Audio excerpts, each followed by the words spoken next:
Hello tout le monde, ici le Rouquin, et je vous souhaite la bienvenue sur cette nouvelle vidéo. Aujourd'hui une très brève chronique pour vous présenter un immense coup de cœur, le dernier Haruki Murakami, l'incolore Tsukuru Tazaki et ses années de pèlerinage.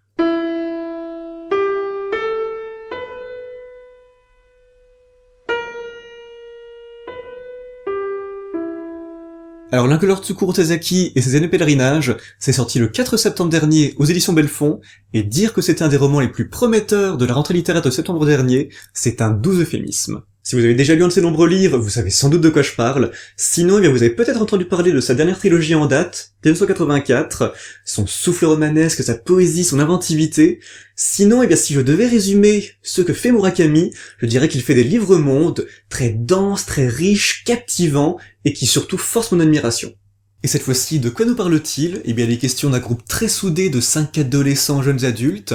3 hommes et 2 femmes, 5 inséparables, qui s'épanouissent au contact les uns des autres. 4 d'entre eux ont une couleur dans leur nom, et le dernier, le personnage central du roman, Tsukuru Tazaki, lui est surnommé par plaisanterie l'incolore, parce que son patronyme signifie celui qui fait, celui qui construit. Et cette plaisanterie va profondément et durablement le marquer, parce qu'elle trouve un écho tout particulier dans son état d'esprit, lui qui s'estime sans personnalité, sans saveur, sans présence, sans intérêt au final, lui qui pense qu'il ne peut pas vivre sans le support des 4 autres. Seulement voilà, un jour, après qu'il a quitté la ville de Nagoya et ses 4 amis pour poursuivre ses études à Tokyo, Tsukuru apprend par son ami bleu qu'à l'unanimité, ils ne veulent plus du tout le voir.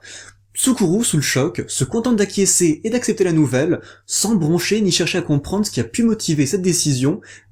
qui bien sûr va très durement l'affecter. Et c'est seulement 16 années plus tard, grâce à une femme avec qui naît une relation, que Tsukuru se rend à l'évidence, pour enfin aller de l'avant, pour enfin combler ce vide qu'il ressent au plus profond de son être, il doit partir à la recherche de ses amis, il doit partir en quête de la vérité, comprendre enfin ce qui s'est véritablement passé. Maintenant, sans rien dévoiler de plus de l'intrigue, je peux vous dire que c'est un roman sensible, délicat, parcouru d'une douce mélancolie, et qui parvient à ne jamais être plombant pour le lecteur, malgré des thèmes qui, chez beaucoup d'autres auteurs, serviraient à alimenter un pathos facile, puisqu'il est notamment question d'amour, et c'est toujours compliqué l'amour, là ici il est rarement partagé, en tout cas pas partagé au même moment. Il est également question de mort, de deuil, de tristesse, de solitude, du temps qui passe implacable et qui verrouille définitivement certaines potentialités tout en créant d'autres par la suite. Et avec ces matériaux-là,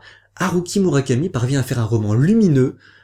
que je ne qualifierais pas pour autant d'optimiste, c'est même bien souvent d'une lucidité bien trop effrayante pour être optimiste, mais c'est un roman que je qualifierais tout simplement de beau. Une beauté qu'à mon sens, on peut rapprocher de l'écoute de musique classique, qui d'ailleurs sont chères à Haruki Murakami, une beauté étrange et étrangère, qu'avec la jeunesse et donc l'inexpérience, on cherche plutôt à intellectualiser, on cherche à décortiquer, à comprendre, à retenir, on s'instruit, et à mesure que le temps passe, on est davantage touché et ému à l'aune de notre propre expérience, et avec ce livre, au final, c'est la même chose. Du moment qu'on a un tant soit peu vécu, je pense que ce livre ne peut que nous toucher. Et c'est bien là le tour de force de ce récit, parce qu'avec un texte aussi résolument japonais, tant dans son intrigue que dans son écriture, avec cette musicalité très spécifique, l'écriture d'Haruki Murakami est tellement forte qu'elle en devient universelle. Au final, que dire de plus, si ce n'est que si ça n'est déjà fait, il faut absolument que vous essayiez cet auteur, et auquel cas, l'incolore Tsukuru Tazaki et ses années de pèlerinage me paraît tout à fait indiqué.